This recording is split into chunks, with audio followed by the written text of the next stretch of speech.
అందరూ కూడా ఇంకా బాగా చేస్తామని చెప్పేసి మీ అంత ముఖ్యమంత్రి గారు కూడా ఆనాడు చెప్పారు.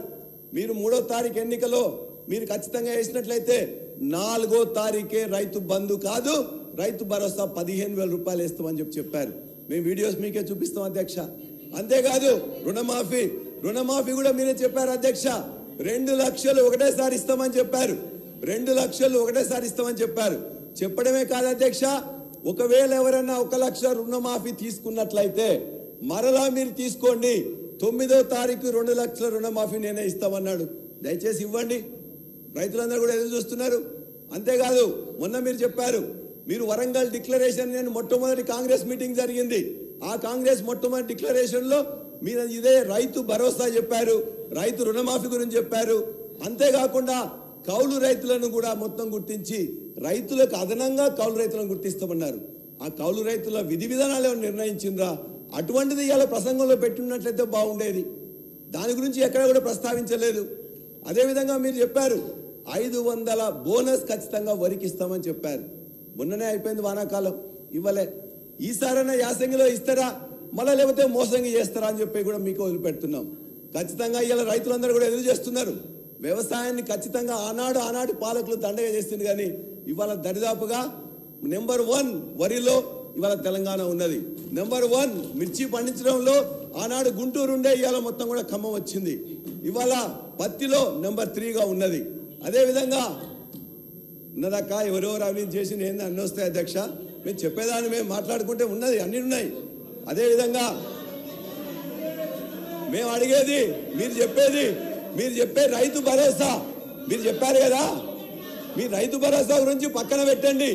ఏదైతే మేము చెప్పండి, రైతు బంధు మీరు ఇస్తున్నారు కదా, కనీసం రైతు భరోసా. అధ్యక్ష, వారింకా పల్లా రాజేశ్వర రెడ్డి గారు గౌరవ సభ్యులు, అధికారంలో ఉన్నాము, మేము ఏం చెప్తే మీరు వినాలి అనేటువంటి సైకాలజీ ఫీలింగ్లోనూ ఆ పక్షాన్ని దయచేసి మనసు మార్చుకోండి, మైండ్ సెట్ మార్చుకోండి. మైండ్ సెట్ మార్చుకోవాల్సిన అవసరం ఉంది. అలా నిన్నటి దాకా 10 ఏళ్ళ అధికారంలో ఉన్న వీళ్ళు ఆర్టీసీకి సంబంధించి తెలంగాణ ఉద్యమం కోసం నైచలేగా బస్ కప్పయ్యా నైచలేగా అని ఉద్యమం చేసిన వాళ్ళ గురించి పట్టించుకోని వీళ్ళు, 60 రోజులు సమ్మె చేస్తే ఆత్మహత్యలు చేసుకుంటే పట్టించుకోని వీళ్ళు ఇలా ఆర్టీసీ గురించి మాట్లాడుతున్నారు అధ్యక్ష. ఇలా తెలంగాణ ప్రభుత్వం అధికారంలో కాంగ్రెస్ పార్టీ వచ్చిన తర్వాత ఇప్పటి వరకు 15 కోట్ల మంది పైగా మహిళా అక్క చెల్లెళ్లకు ఉచితంగా బస్ సౌకర్యం ఇచ్చినామని మనం చేస్తున్నాం. 535 కోట్ల రూపాయల విలువ కలిగేటువంటి బస్ ఫేర్స్ ను ప్రభుత్వం భరించింది అధ్యక్ష. ఇలా వీళ్ళు మాట్లాడుతున్నారు. పెద్దలు గౌరవ మాజీ మంత్రి హరీష్ రావు గారు అనాలోచిత డిమాండ్ 15,000 ఆటోకి ఇవ్వాలంట నెలకు.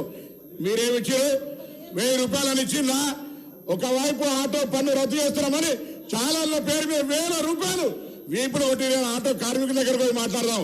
సభను తప్పుదో పట్టించే విధంగా 21 మంది ఆత్మహత్య చేసుకున్నారని చెప్తున్నారు. ఇలా అవన్నీ కూడా మీరు అనవసరంగా ప్రేరేపించి వాళ్ళని మన దగ్గర ఎక్కడ కూడా ఇలా సార్, మేము ఆటో బస్సు ప్యాసింజర్ ఇంటికి పోతలే, ఆటో బస్సు బస్ స్టాండ్కు ఆటో వాళ్ళను బస్ స్టాండ్కి తీసుకొచ్చే బాధ్యత ప్రజలను, ఆటోనే బస్ స్టాండ్కి తీసుకొస్తా ఉన్నది.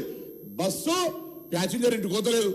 మారిపోయింది ఎక్కడ అధ్యక్ష? మేము మహిళలకు, మీకు నిజంగా ధైర్యం ఉంటే మీ ప్రభుత్వంలో ఉన్నటువంటి వాళ్ళు చేయలే, మేము ఇలా తెలంగాణ అక్క చెల్లెలకు వద్దా చెప్పండి. మీరు వ్యతిరేకిస్తున్నారో చెప్పండి. స్పష్టంగా చెప్పకుండా డొంక తిరుగుడు ఎవరేమో ఇలా దయ్యాలు వేదాలు వాళ్ళు ఇచ్చినట్టు పెద్ద పెద్ద దొరలు ఆటోలో వస్తా ఉన్నారు. ఎన్నడూ పెంచి కార్లు దిగిన వాళ్ళు ఆటోలో వస్తున్నారు. ఆటో కార్మికులు అవమానపడుతూ ఉన్నారు. ఆటో కార్మికులు కూడా తెలంగాణ బిడ్డలు, తెలంగాణ కోసం ఉద్యమించారు.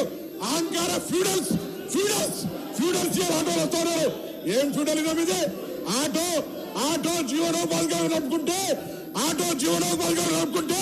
ఈ ఫ్యూడల్స్ ఆటోలో వచ్చి ఆటో కార్మికులు అవమానపడతారా? ఈ ఫ్యూడల్స్ ఆటో కార్మికులు అవమానపడుతున్నారు అధ్యక్ష. ఇది మంచిది కాదు. దయచేసి చెప్తాను. ఇలా తాపక గారు కూడా ఆర్టీసీకి సంబంధించి ప్రక్షాళన చేస్తాం అధ్యక్ష. తమ బంధువుడు అని చెప్పుకొని ఎగ్జిక్యూటివ్ రిటైర్డ్ డైరెక్టర్లు 4 సంవత్సరాలు ఎండి పెట్టి అధ్యక్ష.